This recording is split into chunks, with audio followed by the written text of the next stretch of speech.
The ultimate goal that these people have in mind is the goal to create a one-world government run by the banking industry, run by the bankers, and they're doing it in sections. The European currency, the euro, and the European Constitution is one part of it. Now they're trying to do it in America with the North American Union. Eric, can you be specific about when you met Rockefeller, how it happened in these discussions?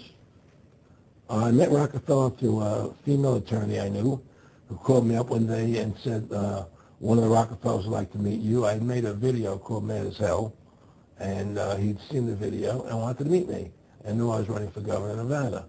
So sure, I'd love to meet him. And I met him, and I liked him, and he was a very, very smart man. And we used to talk and share ideas and thoughts. And he's the one who told me 11 months before 9/11 ever happened that there was going to be an event. Never told me what the event was going to be, but there was going to be an event. And out of that event, we were going to invade Afghanistan to run pipelines from the Caspian Sea. We were going to invade Iraq, to take over the oil fields, establish a base in the Middle East, and make it all part of the New World Order. And we'd go after Chavez in Venezuela. And sure enough, later 9/11 happened. And I remember he was telling me how you're going to see soldiers looking in caves for people in Afghanistan and Pakistan and all these places. And there's going to be this war on terror, which is no real enemy. And the whole thing is a giant hoax, but it's a way for the government to take over the American people. He told you it was going to be a hoax. Oh, yeah. Oh, yeah. There's no question. He says, there's going to be war on terror. And he's laughing.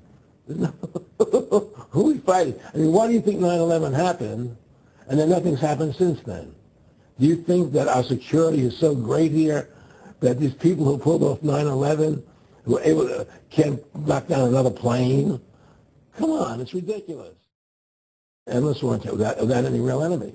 That you can never define a winner. And did he say that it's going to be perfect because you can't define an enemy? It just goes on? Yeah, because you can't define a winner. There's no one to beat, so it goes on and on forever.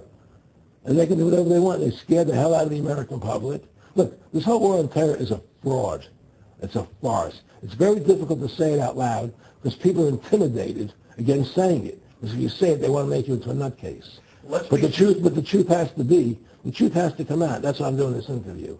The fact of the matter happens to be that the whole war on terror is a fraud. It's a farce. There's a war going on in Iraq because we invaded Iraq. People over there fighting, But the war on terror, that's a joke, And until we discover what really happened on 9/11 and who was responsible for 9/11, because that's where the war on terror emanates from.